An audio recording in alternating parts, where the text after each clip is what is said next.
સુરતના પાલ વિસ્તારમાં મહિલાને લગ્નની લાલચ આપી અવારનવાર શારીરિક સંબંધ બાંધી તર છોડી 2 મહિનાથી ફરાર થયેલા લિંબાયતના ઋષિ રાજેશ જયસ્વાલને પાલ પોલીસે ઝડપી પાડ્યો છે। પાલ પોલીસે લગ્ન કરવાની લાલચ આપી શારીરિક શોષણ કરનારની ધરપકડ કરી છે। આરોપીની ઓળખ લિંબાયતના રહીશ ઋષિ રાજેશ જયસ્વાલ તરીકે થઈ છે। આરોપી એક મહિલાને લગ્નની ખોટી લાલચ આપી પછી તાબે થવા માટે દબાણ કર્યું।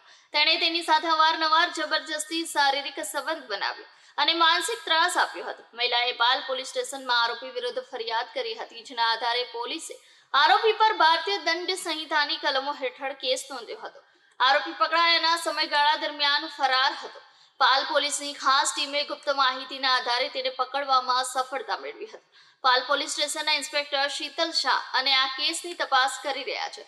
તેમણે જણાવ્યું હતું કે આરોપીએ મહિલાને લગ્નની લાલચ આપી શોષણ કર્યું। અમે તમામ પુરાવા એકત્રિત કરી રહ્યા છીએ અને આરોપીને કોર્ટ સમક્ષ રજૂ કરવામાં આવશે।